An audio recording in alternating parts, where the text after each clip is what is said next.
noches, amigos y hermanos, un placer estar con ustedes como cada semana para compartir con ustedes la palabra del Señor y poder continuar nuestro estudio en el libro de Ezequiel, en estas visiones de Ezequiel que él tiene en relación a lo que Dios ha determinado para el pueblo de Israel por su desobediencia, por apartarse de Dios, por estar lejos de Dios, por no estar en la sintonía de Dios, por no estar simplemente en el lugar que Dios quería que ellos estuvieran y que vivieran definitivamente en la presencia del Señor. Por lo tanto, en ese sentido es que estas visiones están dadas para que ellos busquen de nuevo el camino correcto, el camino hacia la relación con Dios. Así que vamos a orar para iniciar nuestro estudio. Padre, en el nombre de Jesús, te rogamos que la dirección de tu Espíritu Santo sea con nosotros y que podamos entender tu palabra y que podamos comprenderla de tal forma que pueda ser transmitida de la mejor manera y pueda ser recibida también de una manera que sea comprensible a cada uno de nuestros hermanos. Gracias en el nombre de Jesús. Amén. El capítulo 4 y 5 hablamos de estas visiones que está teniendo, ¿no es cierto?, Ezequiel, y que van demostrando al pueblo de Israel lo difícil que es para ellos estar conectados con Dios, habiéndose apartado de Dios. Y por lo tanto, ese alejamiento de Dios trae para ellos consecuencias. Consecuencias que serán algunas de ellas muy crueles. Recuerden ustedes capítulo 4, cuando decíamos que al mirarse frente a frente iban a darse cuenta lo atroz que había sido el hambre, por ejemplo. Entonces, todo esto viene, y también hablamos en la semana pasada, el capítulo 5, acerca de este raparse la cabeza, ¿no es cierto?, y de estos manojos de pelo, y que solamente uno quedaba atado al manto, ¿no es cierto?, al manto del profeta, y que serían el remanente. Hoy vamos a hablar acerca de este juicio y restauración de la idolatría. Lo primero que vamos a ver es esta profecía contra los montes de Israel. Eso es lo primero que vamos a resaltar, en esta palabra. Y los textos 1 al 3 dice: vino a mí palabra de Jehová diciendo: hijo de hombre, pon tu rostro hacia los montes de Israel y profetiza contra ellos. Y dirás: montes de Israel, oíd palabra de Jehová el Señor. Así ha dicho Jehová el Señor a los montes y a los collados, a los arroyos y a los valles: he aquí, yo haré venir sobre vosotros espada y destruiré vuestros lugares altos. Y el mismo texto, en lo que es la traducción del lenguaje actual, dice lo siguiente: Ezequiel, hombre mortal, dirige la mirada hacia las montañas de Israel y dale de mi parte el siguiente mensaje a los que van a adorar allí. Fíjense ustedes que adoran dioses falsos en las montañas de Israel, presten atención a mi mensaje. Voy a destruirlos a todos, junto con los pequeños templos donde adoran a esos dioses. Haré pedazos los altares y los hornillos donde queman incienso. Cualquiera que se acerque a uno de esos ídolos malolientes caerá muerto allí mismo, y alrededor de su altar dispersaré sus huesos. Destruiré por completo las ciudades y a todos los israelitas y lo que han construido. Y cuando vean caer muerta tanta gente, reconocerán que yo soy el Dios de Israel. Entonces, veamos primero los primeros tres textos. En primer lugar, lo que encontramos aquí es cómo esta voz de Dios que le dice: mira, hijo de hombre, ¿no? Yo digo, yo entrego este mensaje. Pon tu rostro hacia los montes, mira los montes de Israel. Aprecia estos montes. Ahora, ¿por qué?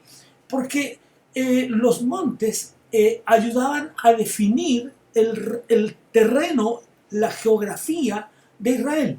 Los montes ayudaban a dar cuenta de hasta dónde llegaban los límites, y más aún, porque además en los montes estaban estos centros de adoración a los ídolos, estos lugares altos. Recordamos, por ejemplo, cuando el apóstol Pablo predica su gran mensaje, ¿no es cierto?, al Dios no conocido, diciendo: yo me he dado cuenta que ustedes son personas religiosas, vamos a decir, ¿no?, que adoran a los dioses, y he encontrado dioses diferentes, y he encontrado un altar al Dios no conocido. De ese Dios vengo a hablarles. Eso es lo que hace él. Ahora, probablemente en cualquier parte de Palestina en ese tiempo se habría encontrado un altar en alguna montaña, a veces simplemente con un par de piedras, ¿no? O en un grupo de árboles. Estos eran, amigos, parte natural, normal del pueblo cananeo. Ellos estaban acostumbrados. Eh, eran centros florecientes, ¿no? Y que el pueblo de Israel debería haber destruidos. Pero no lo hacían, porque ellos mismos iban a aquellos lugares. Ahora, cada uno de estos lugares eh, tenía su altar para el sacrificio, ¿no? Y que en algunos casos tenían diferentes formas, a veces formas de animal, formas humanas y otras incluso de algunos símbolos fálicos, ¿no? También imágenes de las diosas, de Acera, de Astarte, etc. Era realmente una mezcla horrorosa de esta adoración a los dioses. Ahora, debido a que a esas cimas de las colinas acudían normalmente los judíos y donde de manera incluso abierta, ¿no es cierto?, sin tapujos se colocaban aquello. Ahora dice luego a los arroyos, por eso la sentencia a los montes, a los arroyos y a los valles. También había y debe haber habido alguna adoración similar en las quebradas, en los valles, ¿no? Tal vez en cuevas, producto de un altar de madera que alguien haya levantado. Isaías habla acerca de esto. Yo quisiera leer el texto de Isaías en el capítulo 57 de Isaías. Vamos a mirar allí Isaías capítulo 57, el texto bíblico.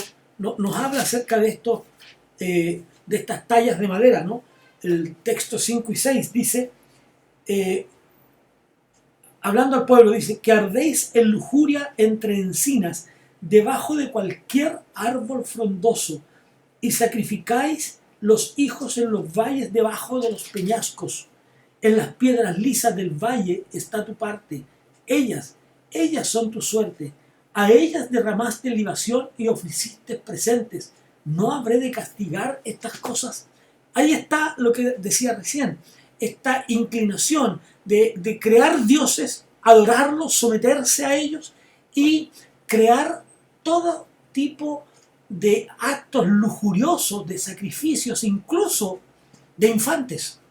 Por lo tanto, la sentencia de Dios va a aquellos lugares también. Luego dice, haré venir sobre ustedes espada y destruiré vuestros lugares altos. Fíjense lo que Dios está diciendo aquí. Voy a acabar con todo esto. Esto se acabará. Esto se va a terminar, ¿no? Como dije, estos altares generalmente se colocaban en la cima de las montañas, que era la parte más alta. Por eso se habla de los lugares altos. Y esta idolatría, que es una herencia que el pueblo de Israel trae desde los cananeos, ¿no? Y que generalmente el pueblo de Israel volvía tras esas prácticas. Es como ocurre hoy también, ¿no? A veces la gente recurre a esas prácticas. No es tan raro, ¿no es cierto?, descubrir que un creyente, un hijo de Dios, lea el horóscopo en los diarios. No es raro que un creyente consulte en la calle el tarot en alguna ciudad como la de Santiago y otras. Entonces, la gente vuelve a esas cosas. No es raro que alguien vuelva a esas prácticas horrorosas. Es más, la Biblia incluso dice que hay gente, cuando los trata muy duro el escritor sagrado, ¿no es cierto?, diciendo que el ser humano es tan necio que es como un perro, por ejemplo, que vuelve a su vómito, ¿ya? Entonces, el pueblo de Israel generalmente volvía a estas prácticas, volvía a estas cosas, ¿no? Esta idolatría que se realizaba en esos lugares altos. Por lo tanto, Dios dice, los destruiré a espada, ¿no? El juicio de la espada de Dios, ¿no? La espada de Dios. Y que iría contra esos lugares que estaban asentados sobre estos montes y sobre estos valles, y contra su práctica idolátrica. ¿Ya? Entonces, Ezequiel es el atalaya que vimos en el capítulo 3, ¿no? Esta atalaya que estaba advirtiendo al pueblo. Este atalaya que le está diciendo a la gente, viene una invasión porque Dios ha visto sus pecados. El atalaya debe mencionarle a la gente que el camino que están tomando es el camino incorrecto, que el camino por el que están yendo no es el camino cierto, es el camino del pecado, y que por lo tanto la ira de Dios, el juicio de Dios avanza a tal punto que Dios los castigará. Es más, avanza a tal punto que llegará el momento en que serán destruidos por la eternidad. Entonces, el ser humano tiene que estar atento ahí. Esto es lo que los versículos 1 al 3 nos plantean y nos dan a entender. Ahora dice los versículos 4 al 7, que ya leí, pero voy a leerlo. En otra versión dice: vuestros lugares altos serán asolados, vuestras imágenes del sol serán quebradas, y haré que caigan vuestros muertos delante de vuestros ídolos, y pondré los cuerpos muertos de los hijos de Israel delante de sus ídolos, y vuestros huesos esparciré en derredor de esos altares. Donde quiera que habitéis serán desiertas las ciudades. ¿Se dan cuenta ustedes cómo se plantea esta sentencia? Cómo Dios va a castigarlos. Y vuestros ídolos serán quebrados y acabarán. Vuestras imágenes del sol serán destruidas, vuestras obras serán deshechas, y los muertos caerán en medio de vosotros. Entonces, ese entonces lo agrego yo, entonces sabréis que yo soy Jehová. Entonces, fíjense, haré que caigan vuestros muertos delante de vuestros ídolos. Es decir, el juicio de Dios. Dios prometió traer su juicio certero y fuerte, ¿no? Contra esos altares y contra los que adoraban. Entonces, el juicio de Dios, por un lado, va a ir contra los altares que serán destruidos y contra los que allí adoraban.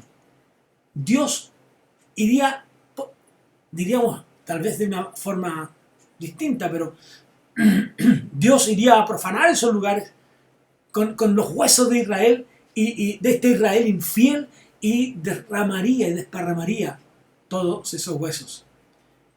Fíjense que es interesante que el texto bíblico los llama vuestros altares. Es muy interesante allí, ¿no? que lo llame de esa manera, vuestros altares. En el texto de Ezequiel, en el capítulo 6, visto en Reina Valera 2020, dice que, y la espada, destruiré vuestros lugares altos, destruiré vuestros. Es decir, Dios les está diciendo, esto no es lo que yo les he dicho, esto no es lo que yo les he mandado que ustedes hagan, esto es lo que ustedes por decisión propia han determinado hacer. Esto ustedes saben que está en contra de lo que yo les he enseñado. Por lo tanto, son vuestros altares. ¿Por qué? Y aquí Dios está llevándoles a que recapaciten en su mente, a que se den cuenta. El lugar que yo he levantado para que ustedes me adoren está en Jerusalén. Ese es mi altar, dice Dios. El de Jerusalén, ¿no? Estos son vuestros. Esto es lo que ustedes, en su vanidad, en su pecado, han levantado. Esto no es lo que yo he levantado. Estos altares son los que ustedes han levantado. Por lo tanto, es lo que ustedes han hecho. Y deben asumir aquello. Ahora, por lo tanto, en esta visión, ¿qué está diciendo el profeta? El tiempo de limpiar la casa ha llegado. El tiempo de limpiar la casa ha llegado. ¿Para qué? Para limpiar a toda la tierra. de estos cultos paganos. El tiempo de limpiar la casa ha llegado. ¿Cuántas veces necesitamos en nuestra vida diaria, por ejemplo, ¿no es cierto? Especialmente nuestras esposas y los esposos que colaboran también en limpiar la casa. A veces tenemos lugares, por ejemplo, los llamamos bodegas, ¿no? Bodegas donde guardamos cosas que en algún momento nos van a servir. Pero se ha dado cuenta que al final muchas veces se constituyen en lugares donde guardamos cosas que no ocupamos, que no necesitamos. Estos lugares altos eran lugares que no necesitaban. Eran lugares donde ellos a escondida, aparentemente a escondida de Dios, porque eran lugares altos, iban allá, tal vez algunos buscaban algún recoveco para llegar a estos lugares. Pero dice, vuestros lugares altos. Ha llegado el momento de limpiar la casa. Ahora, menciona el texto, habla acerca de la dispersión de los huesos. Esta dispersión de los huesos tiene que ver con el hecho de demostrar y transmitir la vergüenza, ¿no? Vergüenza. Quiero llevarles a pensar en el Salmo 53. Miren lo que dice el Salmo 53, versículos 14 al 17.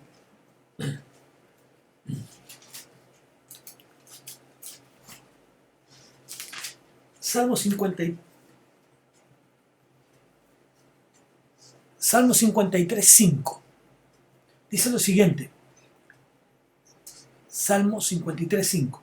Dice, allí se sobresaltaron de pavor, donde no había miedo, porque Dios ha esparcido los huesos del que puso asedio contra ti.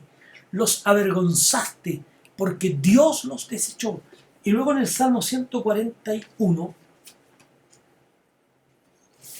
Salmo 141, el versículo 7, dice lo siguiente: como quien hiende y rompe la tierra, son esparcidos nuestros huesos a la boca del Seol, para vergüenza vuestra. Los huesos serían los de los israelitas que se habían concentrado, que estaban en aquellas prácticas. Vuestros huesos, ¿no? Según un libro deuterocanónico, Baruch, dice que esto habría sido cumplido literalmente por los caldeos, porque ellos abrieron los sepulcros, los principales sepulcros, y esparcieron esos huesos por todos lados. Esto es posible encontrarlo, insisto, en un libro deuterocanónico, de historia, más bien, ¿no es cierto?, de Baruch. Y allí estaría esta idea de que ellos abrieron los sepulcros y repartieron los huesos, ¿no? Y los esparcieron por todos lados. Por lo tanto, esa profecía sí se cumplió. Luego dice, también está lo otro, vuestros lugares, vuestras ciudades quedarán desiertas, y esos lugares altos serán asolados. Es decir, los ejércitos babilónicos destruirán, acabarán, exterminarán tanto las ciudades como los pueblos rurales, las ciudades o los lugares rurales, pueblos rurales, la gente que vive en lo rural. Es decir, el ejército babilónico causaría tal estrago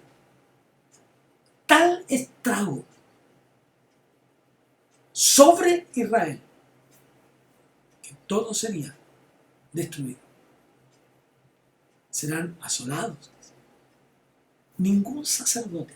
Fíjense, este asolamiento es tan terrible que no quedarían quienes condujeran al pueblo hacia la adoración a Dios, porque no habría sacerdote para que los asistiera. Por lo tanto, no habrían, como consecuencia de no haber sacerdotes, no habrían sacrificios. porque los sacrificios debían ofrecerlos los sacerdotes. Y eso implicaría también que no habrían devotos, no habrían feligreses. ¿Por qué? Porque serían sus ciudades asoladas.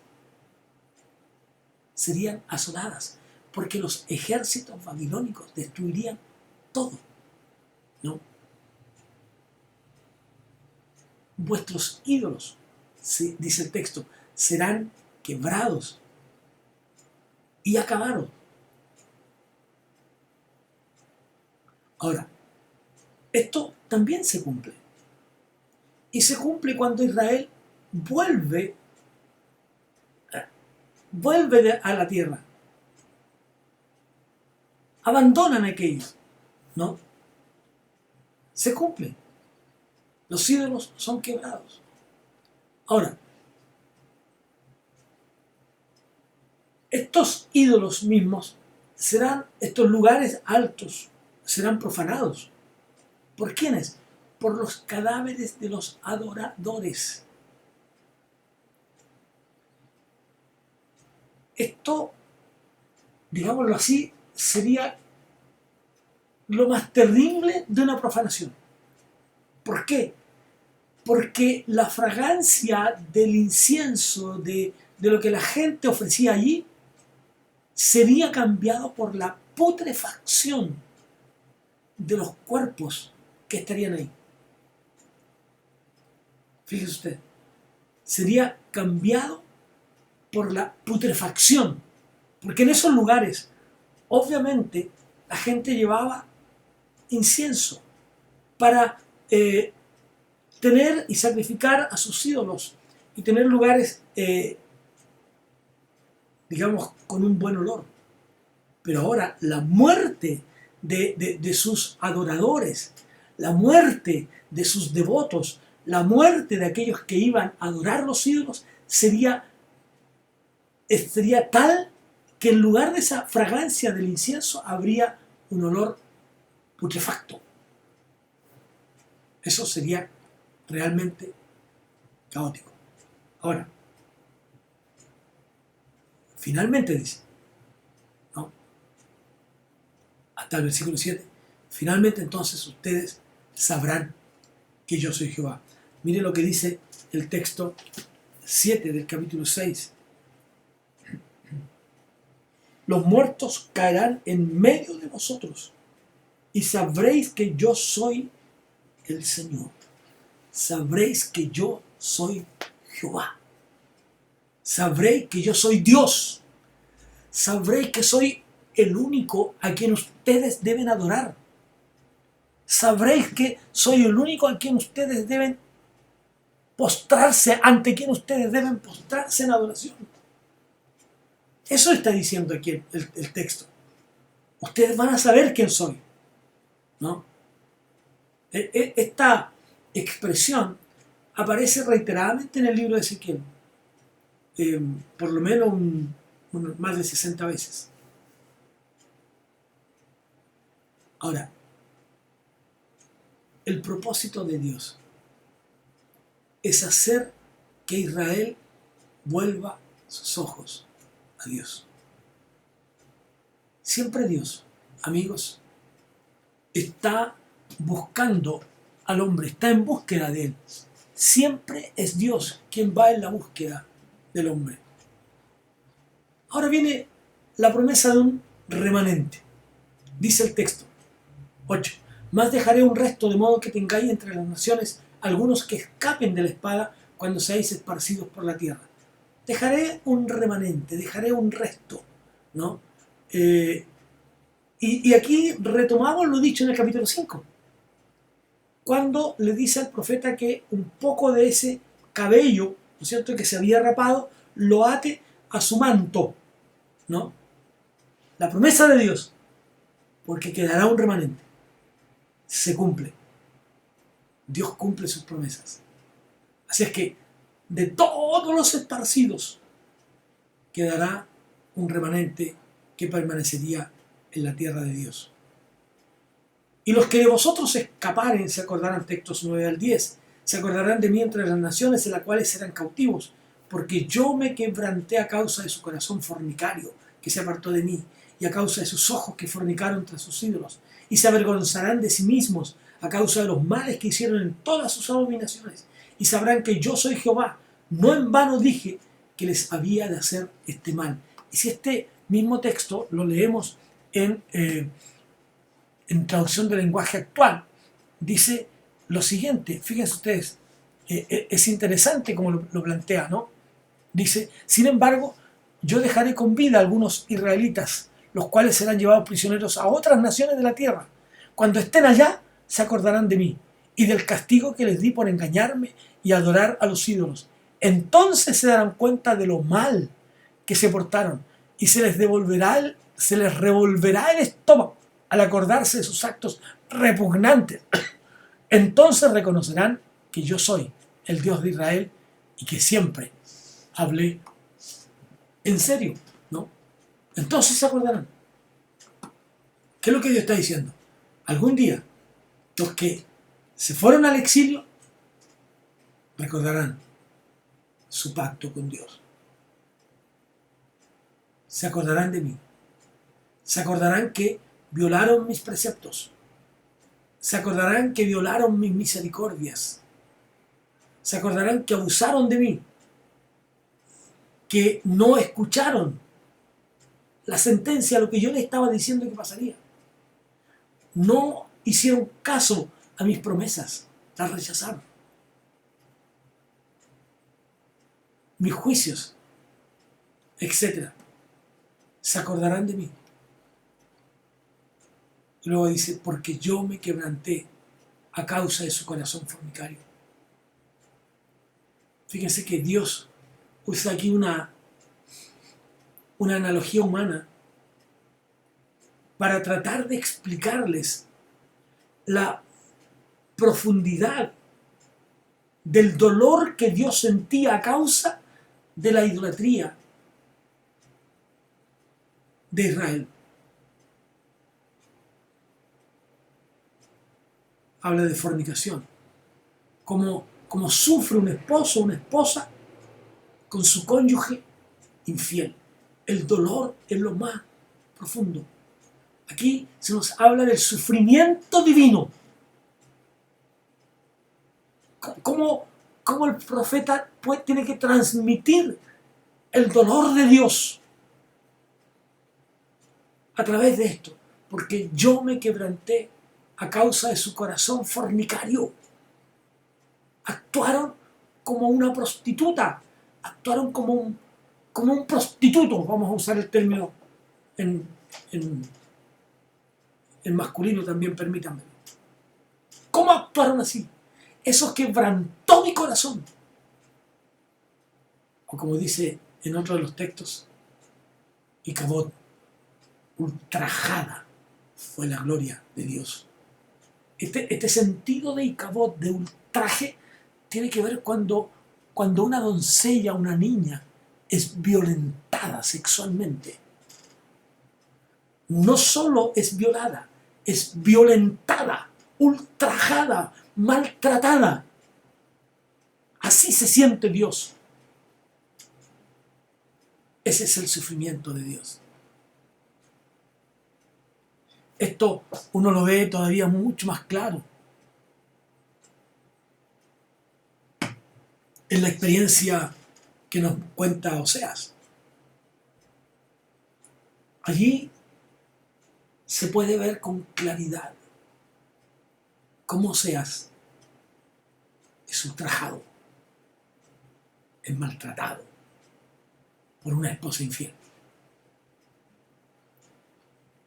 Amados, nuestro pecado, sin duda, cuando nosotros pecamos, le causamos un dolor angustiante a nuestro Dios. Porque su amor es tan grande. Por eso entonces entendemos lo que dice Isaías cuando habla de Jesús, que Él fue quebrantado, molido a causa de nuestros pecados. No solo en lo físico, sino en lo espiritual. Qué tremendo, ¿no? Ustedes se fueron tras sus ídolos. Abandonaron a Dios. Ídolos que no tienen, que no hablan, que no escuchan. Ídolos inmundos, repugnantes. Eso es lo que refleja para este profeta este hecho de apartarse tras los ídolos. Son ídolos inmundos y ustedes se fueron tras ellos. Qué tremendo. Sentirán vergüenza de ustedes mismos. Primero dice, se acordarán de Dios. Se acordarán de las promesas de Dios. Se acordarán del amor de Dios. Se acordarán de la fidelidad de Dios. Y estando allí, se avergonzarán de su propio pecado. Esto como la experiencia del hijo pródigo, comiendo con los cerdos. Él recuerda y dice, en la casa de mi padre. Ni siquiera un jornalero sufre de hambre. En la casa de mi padre un jornalero tiene abundancia de pan. Y yo aquí, yo que soy el hijo, yo que soy el heredero, me muero de hambre y estoy comiendo con los cerdos. Así también, dice Dios, se acordarán de mí. Se avergonzarán. ¿Cómo es que le hicimos esto a Dios? ¿Cómo es que no nos dimos cuenta? ¿Cómo es que nos alejamos tanto para no darnos cuenta que estábamos abandonando a Dios? Como la experiencia, podríamos decir, ¿no es cierto?, de Judas, cuando entregó al Señor y remordió su conciencia. ¿Cómo es que estoy haciendo? Y fue a devolver las monedas. Ya no hubo arrepentimiento, no se arrepintió, pero se avergonzó. Se avergonzó. Se avergonzarán por todos los males que hicieron. No solo por algunos, sino que por todos. El remanente de Dios.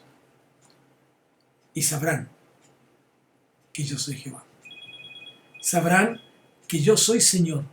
Sabrán que yo soy Dios para ustedes. Sabrán que yo estoy del lado de ustedes. Fíjense ustedes qué interesante es esto. El recuerdo de Dios, el arrepentimiento, y se restaura la relación. Vamos a los últimos textos ya de nuestro pasaje bíblico de hoy. Vamos a llegar solamente hasta aquí porque no vamos a alcanzar a terminarlo. Si seguimos, no alcanzaremos a terminar el texto para hoy. Pero vamos a quedarnos aquí hasta el versículo 10 y ya la próxima semana terminaremos con los siguientes desde el 12 en adelante. Recuerden, para muchos israelitas, el contacto con Dios era parte de su vida diaria. Sin embargo, se habían alejado, se habían apartado. Que Dios nos bendiga, porque cuando el hombre se arrepiente, cuando el hombre se da cuenta de lo que ha hecho, cuando el hombre recuerda quién es Dios y se acuerda de que hay un Dios y se arrepiente de su pecado, la relación con Dios se restaura. Venid a mí todos los que estáis cargados y trabajados, porque yo os haré descansar, dice el Señor. Vengan a mí, vengan a mí. Qué maravilloso es saber aquello. Les invito entonces a que concluyamos este estudio de hoy y volvamos la próxima semana al texto número 11. De ahí en adelante. Señor, gracias por tu presencia con nosotros hoy, por tu palabra preciosa que nos habla a cada uno de nosotros. Bendice nuestras vidas y ayúdanos a mirar con tus ojos, a recapacitar, a darnos cuenta que hemos fallado, a buscar tu rostro cada día. Tu nombre sea glorificado en nuestras vidas. En el nombre de Jesús. Que Dios les bendiga, amigos. Un placer, como cada vez, estar con ustedes. Que la gracia de Dios les acompañe. Bendiciones.